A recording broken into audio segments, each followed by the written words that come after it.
Good noon mga kapugo. Ayan. Ako mga pangga. Mga 34 kabok pangga. Na first batch na ko mga pugo. Then ayan ilang mga eggs ay. Ilang mga eggs.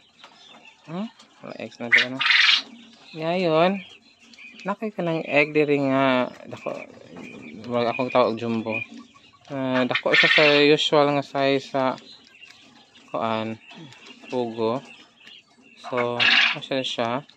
Ya karong adlaw kay ikas 121st day ron sa akong mga babies. Na at the same time, karong adlaw ako ang gibalhin sa ilahang gikan sa brooding cage ang akong mga bagong batch nga pugo. Ari na sa ilahang laying cage. So, mani akong 33 females.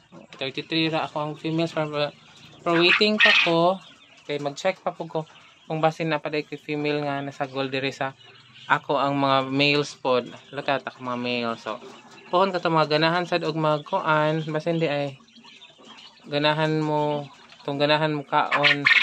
Pwede na ninyo pohon. Ako na ibaligyaan sad. Thank you mga baby.